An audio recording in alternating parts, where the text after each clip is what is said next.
रोज एक नई कहानी देखने के लिए चैनल को सब्सक्राइब करें और बेल आइकन दबाना ना भूलें। ग्रेस एक पार्टी के दौरान अपनी 4 दोस्तों अमाया, सैम, क्रिस्टल और जैक के साथ बैठी ट्रूथ एंड डेयर का गेम खेलती है। सभी गोला बनाकर साथ में बैठते हैं। बीच में एक बोतल को घुमाया जाता है। ऐसे ही बोतल घूमती है और ग्रेस की टर्न आती है, जिस पर उसकी दोस्त अमाया पूछती है, So tell me baby, what would you like to choose? Truth and dare? और हाँ, जो भी चूज करेगी सोच समझ के करियो, क्योंकि हम डेयर अच्छे से सोच के बैठे हैं। Okay, so I want to choose truth. Wait Grace से क्वेश्चन मैं पूछूंगा, तो बताइए मिस ग्रेस, आपकी जिंदगी में क्या फैंटेसीज है? ओके, तो मेरी फैंटेसी है किस करने की, मतलब ऐसे किस करना जिसमें पैशन हो, जुनून हो। किस करते टाइम मुझे और उसे ये होश ना रहे कि हम कहाँ हैं, बस पैशन के साथ एक दूसरे में समा जाएं। ग्रेस की फैंटेसी सुनने के बाद सबके होश उड़ जाते हैं, लेकिन जैक अपने सवालों को जारी रखते हुए बोलता है, अच्छा, तो तेरी ये फैंटेसी अब तक पूरी नहीं हुई क्या? तेरे इतने बॉयफ्रेंड रह चुकी हैं, किसी में वो बात नहीं थी क्या? नहीं यार, अभी तक मैंने 5 बॉयफ्रेंड को किस किया है, लेकिन वो पैशन मुझे किसी में नहीं दिखा। मुझे सच में एक ऐसे लड़के की तलाश है जिसमें रोमांस और किस करने का पैशन भरा पड़ा हो। वो हो, तू तो गजब है यार। अब ऐसा कर कि एक ऐड छपवा दे कि तुझे सुंदर और सुशील लड़के की आवश्यकता है जिसमें किस करने का पैशन हो। नहीं, इसकी जरूरत नहीं है। मुझे लगता है कि वो इंसान मुझे जल्द ही मिलेगा और शायद वो मेरे आसपास ही हो। मे बी मुझे आज ही मिल जाए। वैसे अगर तुमको जल्दी है तो मुझे ट्राई कर सकती हो। ओ जस्ट शट अप। किस करने के लिए अच्छा खासा लड़का चाहिए। तुझ जैसे चूहे को मैं जिंदगी में किस ना करूं। ओ हेलो, अभी शर्ट खोल के निकलूं ना तो 5-10 लड़कियां तो ऐसे ही बेहोश हो जाएंगी मेरे 6 पैक एब्स देखकर। हो गया तेरा, अब बस कर। वैसे भी मुझे अब जाना है, कल मिलते हैं गाइज। ओ हेलो, गेम ओवर नहीं हुई है मैडम। सॉरी बेब्स, पर मॉम घर पर अकेली है और मेरे आने तक वो कुछ खाएंगी नहीं, इसलिए मुझे जाना पड़ेगा। इतना बोलकर ग्रेस पार्टी से निकलते हुए सैम के गालों पर एक किस कर जाती है। ये देखकर उसके दोस्त तालियां बजाने लगते हैं। रात होने की वजह से ग्रेस को कोई टैक्सी नहीं मिलती, जिसके कारण उसको पैदल ही अपने घर जाना पड़ता है। तभी रास्ते में उसे डेविड नाम का एक लड़का मिलता है। अपनी कार को वो ग्रेस के सामने रोकते हुए बोलता है, हे मिस, आप अकेली जा रही हैं? क्या मैं आपको छोड़ दूं? थैंक्स बट नो थैंक्स, मैं चली जाऊंगी। ग्रेस उसे इग्नोर करके आगे बढ़ने लगती है। तभी डेविड कार से उतरकर उसके पास आकर बोलता है, हे, आई नो आप मुझे कोई छिछोरा या आवारा लड़का समझ रही होंगी, पर मैं ऐसा नहीं हूँ। मैं तो बस आपकी मदद करना चाहता हूँ, और भगवान कहते हैं कि किसी खूबसूरत लड़की को ऐसे रास्ते में देखकर इग्नोर नहीं करना चाहिए। ओहो, कौन से भगवान ने बोला है ऐसा? वो डेविड भगवान ने। ओह, तो अपना नाम भी बड़े अच्छे अंदाज में बता दिया। इंटरेस्टिंग। सीरियसली, तुमको पसंद आया? वाह यार, पर आज तक मेरी इन हरकतों पर मुझे गालियां ही पड़ी हैं। हाँ, क्योंकि रात में ऐसे एक अकेली लड़की को देखकर अपनी फ्लर्टिंग लाइन यूज करके उसे इम्प्रेस करना इंटरेस्टिंग ही तो है। अच्छा, तो मुझे और मेरी गाड़ी को एक मौका दो ताकि हम तुमको घर छोड़ सकें, क्योंकि इतनी रात में आपको कुछ और तो मिलेगा नहीं, ना गाड़ी और ना ही मेरे जैसा शरीफ लड़का। डेविड ग्रेस को अपनी कार में बिठाता है। फिर दोनों उसके घर की तरफ जाने लगते हैं। कार में ग्रेस को निहारते हुए डेविड बोलता है, आप इतनी खूबसूरत कैसे हो? इसका कोई राज है? अगर बताना चाहो तो बता सकती हो। आप लाइन मारना बंद नहीं करोगे ना? अच्छा ठीक है, बंद कर देता हूँ, पर मेरे पास आपके लिए कुछ है। देखिए, आपकी सीट के आगे कुछ रखा है। ग्रेस कार में बैठी अपनी सीट के सामने देखती है तो वहाँ उसको कुछ किस्मी कैंडीज दिखती है। वो उनको हाथ में लेते हुए बोलती है, किस्मी?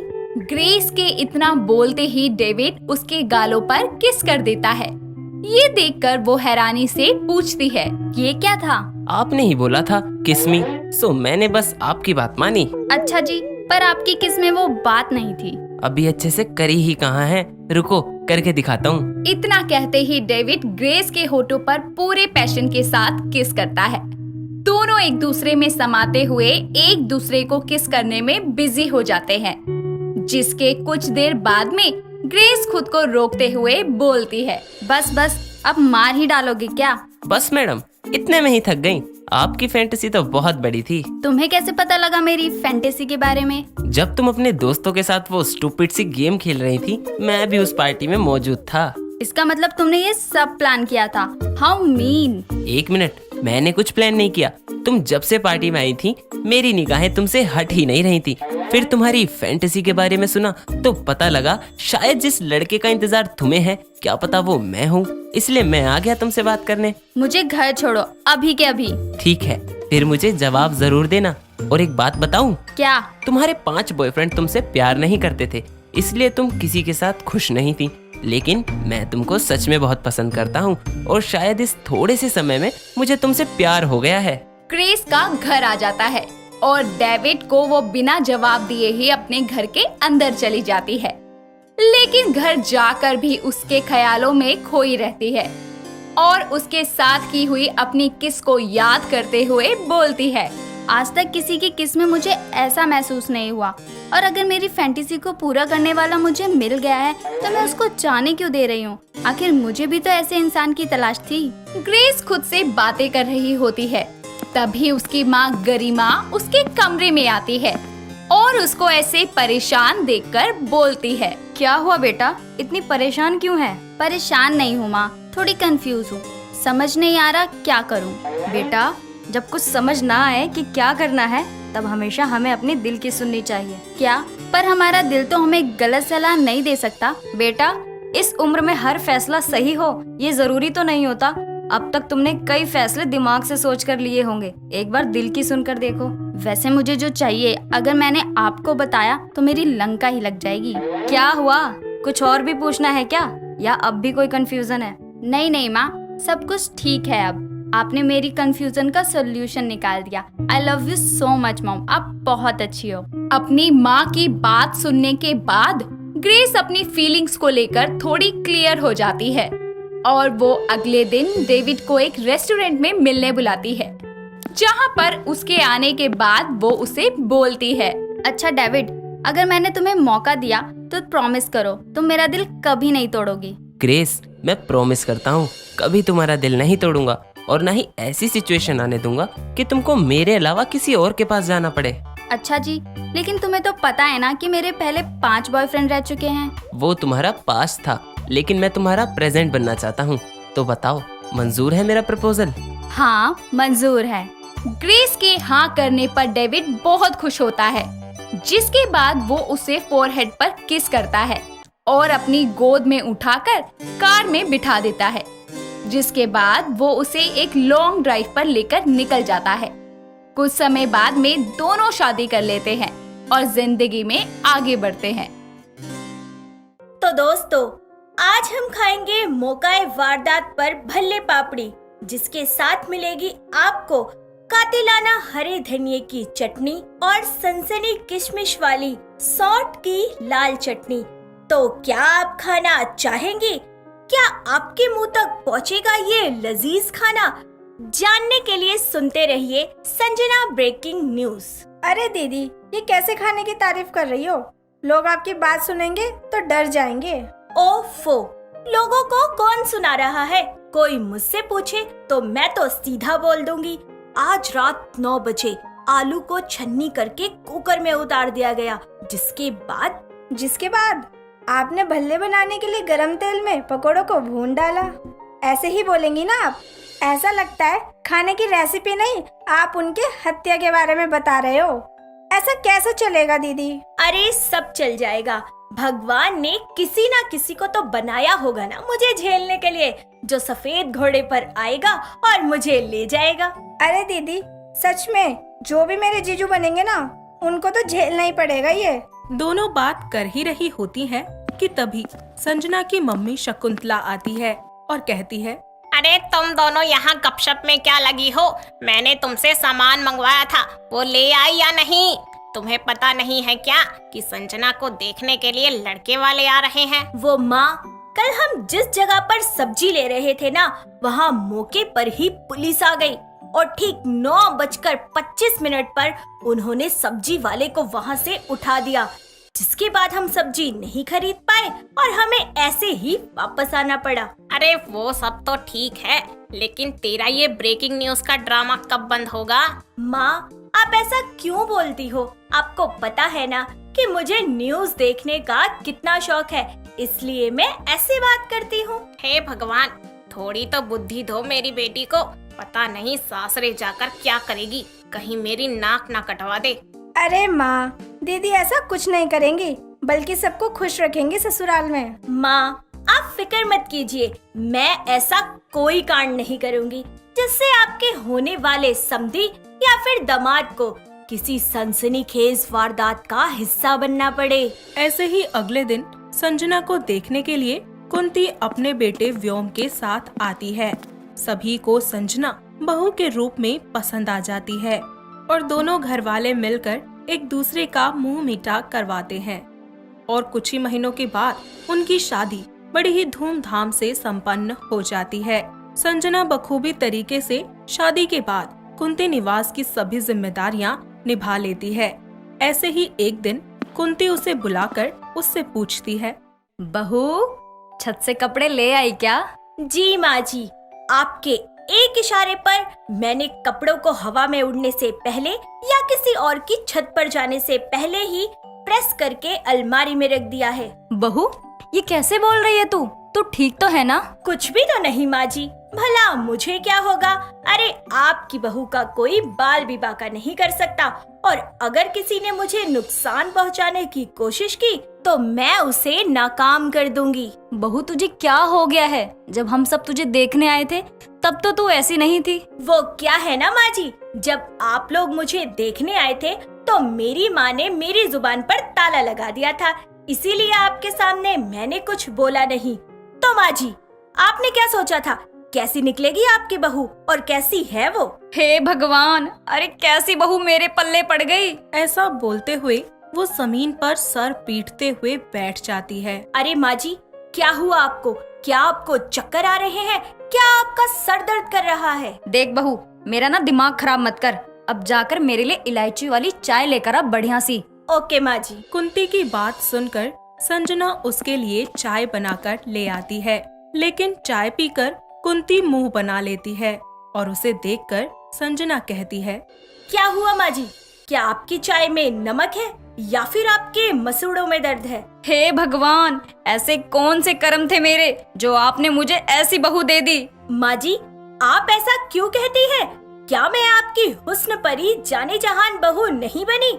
आखिर किस कश्मकश में डूबी है आप? बहू, जाकर तू काम कर ले घर का, बड़ी मेहरबानी होगी तेरी। ये सुनकर संजना घर के सारे कामों को निपटा लेती है।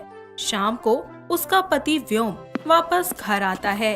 संजना खाना टेबल पर लगाती है और दोनों को आवाज लगाकर बुला लेती है। सभी खाना खाने के लिए बैठ जाते हैं कि तभी व्योम उनसे बोलता है, और जान, क्या बनाया है तुमने? व्योम जी, आज मैंने बनाया है आपका फेवरेट पालक पनीर, जिसके साथ आपको मिलेगी मखमली रोटी और जीरा राइस। साथ ही मौकाए वारदात पर आपको मिलेगी मीठे रस में डूबी हुई जलेबियां। और माँ जी, आपके लिए मैंने किचन के दायरे में रहकर करेले का जूस और टिंडे की सब्जी बनाई है, जिसे आप एक बार खाएंगी तो बस खाती रह जाएंगी। ऐसे ही वक्त बीतता जाता है। कुंती और व्योम संजना की ऐसी बातों से परेशान हो चुके थे। ऐसे ही एक बार रात के 1 बजे कुंती निवास में चोर घुस आता है और पानी पीने के लिए संजना उठकर रसोई की तरफ जाती है। वो वहाँ से वापस आ ही रही होती है कि तभी उसे अपनी माँ जी के कमरे से कुछ अजीब सी आवाजें आती हैं, जिसे देखने के लिए वो कुंती के कमरे की तरफ जाती है और देखती है कि दरवाजा खुला पड़ा है।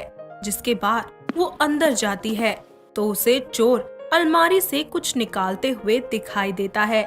जिसके बाद संजना जोर जोर से शोर मचाती है और चिल्लाते हुए कहती है, चोर चोर चोर! तेरी इतनी हिम्मत कि तू मेरी माँ जी के कमरे में घुसकर चोरी करे? तुझे मैं अभी बताती हूँ। संजना आसपास देखकर वहीं पर पड़ी हुई झाड़ू लेकर दमादम उस चोर पर बरसाने लगती है और ये शोर सुनकर कुंती भी उठ जाती है। साथ ही व्योम भी वहाँ आ जाता है और संजना उस चोर को मार मार कर उससे पूछती है, बता क्या करने आया है यहाँ? छोड़ो मुझे, छोड़ो, अरे छोड़ो। लगता है तू ऐसे नहीं मानेगा। व्योम जी जरा पकड़ना इसे। इतना कहकर संजना उसे एक चेयर पर बिठाकर रस्सी से बांध देती है और फिर पूछती है, बता क्या तूने मेरी माँ जी का कोई कीमती सामान चुराने की कोशिश की है, और अगर की है तो किसके कहने पर की है? वो मैंने एक सोने का हार चुराया है। ये रहा मेरे बैग में। प्लीज प्लीज मुझे छोड़ दो, अब जाने दो। मैं और तुझे छोड़ू? कभी नहीं। मैं तुझे अच्छे से जान चुकी हूँ और अब मैं तुझे पुलिस के हवाले कर दूंगी। मैडम माफ कर दो मुझे भाई साहब।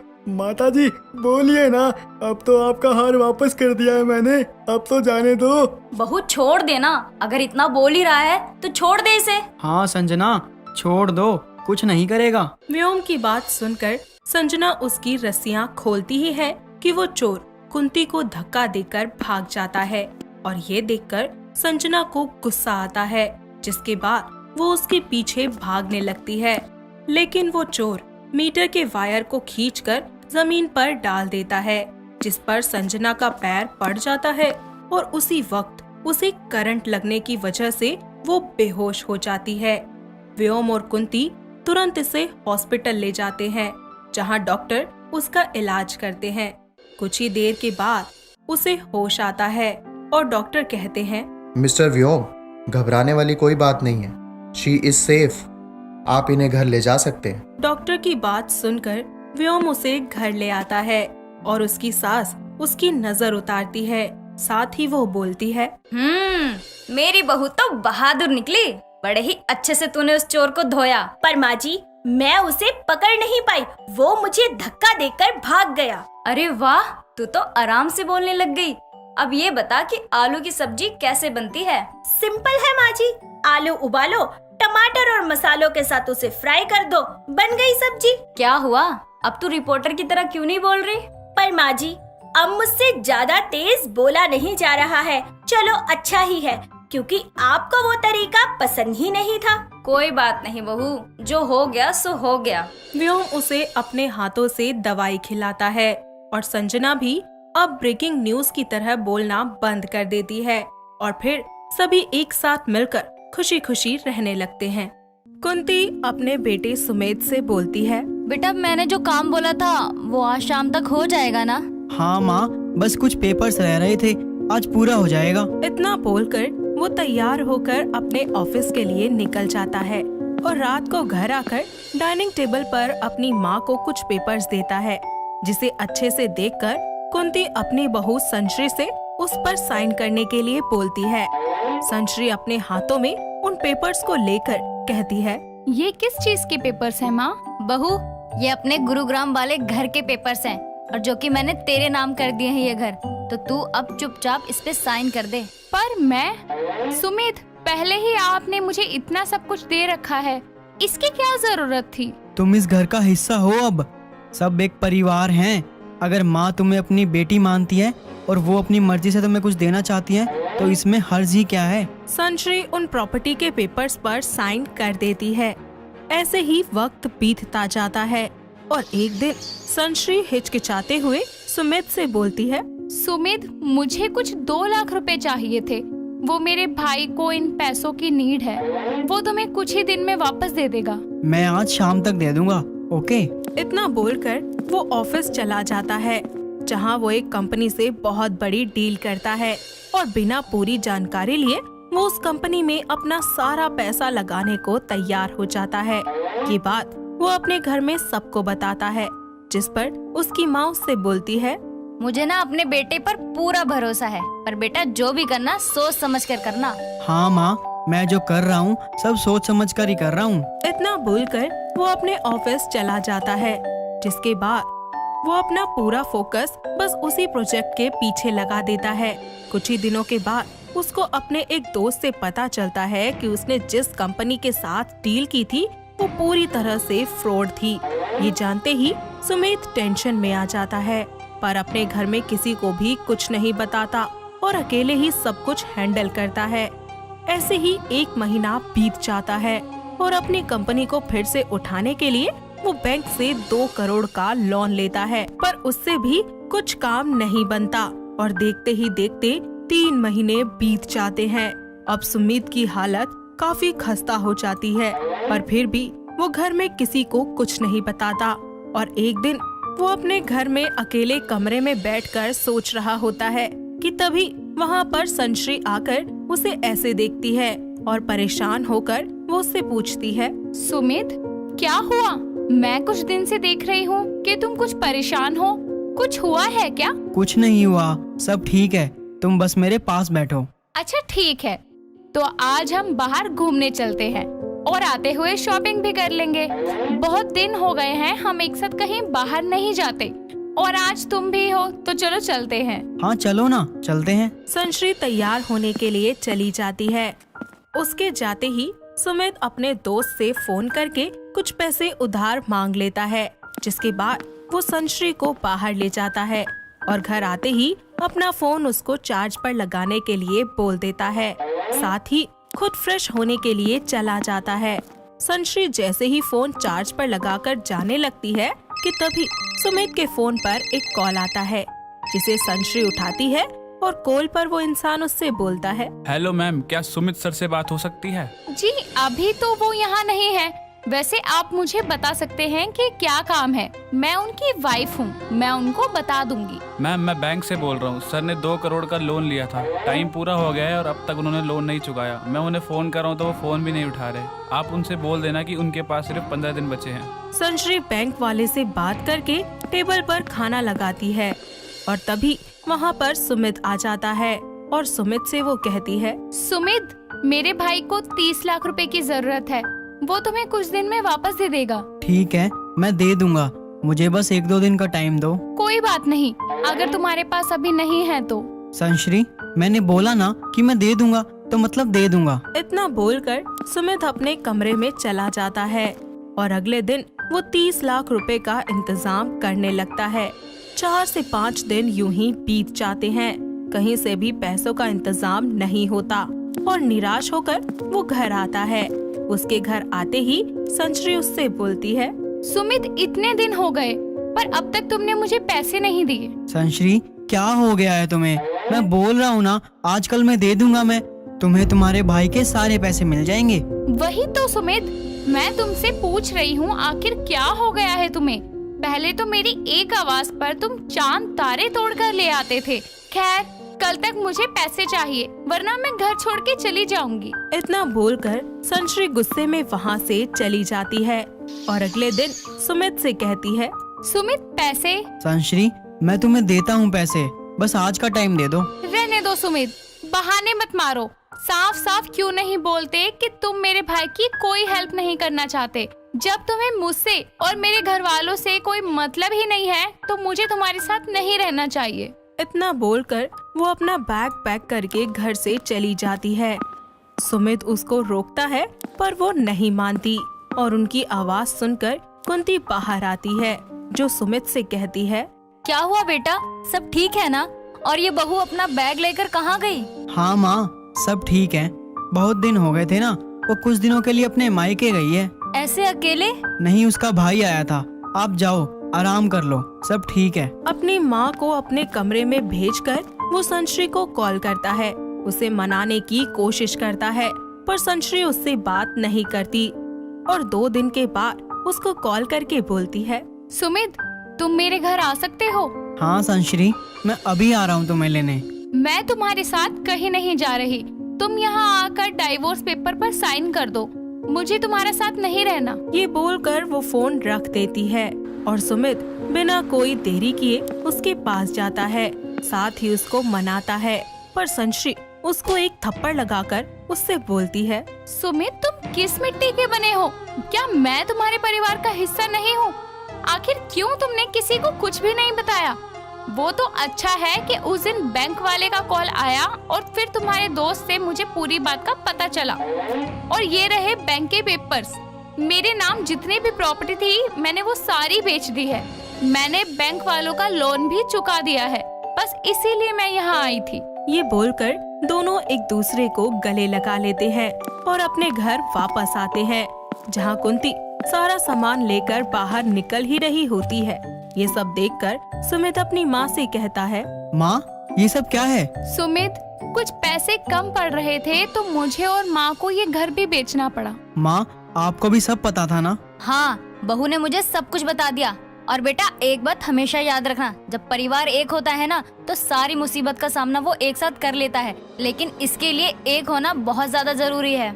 हाँ सुमित, जिंदगी में पाने का हकदार वही होता है जो खोता है। ये बोलकर वो सभी अपना बैग लेकर अपने घर से निकल जाते हैं और सब मिलकर एक बार फिर से जिंदगी की एक नए सिरे से शुरुआत करते हैं और अपना सब कुछ दोबारा वापस हासिल कर लेते हैं। यही तो बात होती है एक परिवार की ताकत में। तो दोस्तों, कैसी लगी आपको हमारी ये परिवार से जुड़ी हुई कहानी? क्या आपके घर के आसपास भी है कोई ऐसा परिवार जो मुसीबत के समय अपने घर वालों के साथ इसी तरह खड़ा होता हो? अगर हाँ, तो उन्हें ये वीडियो दिखाइए और हमें कमेंट करके बताइए। दोस्तों, अगर आपको ये कहानी पसंद आई तो इसे लाइक करें, शेयर करें और कमेंट करके बताएं कि कहानी में आपको सबसे अच्छा क्या लगा।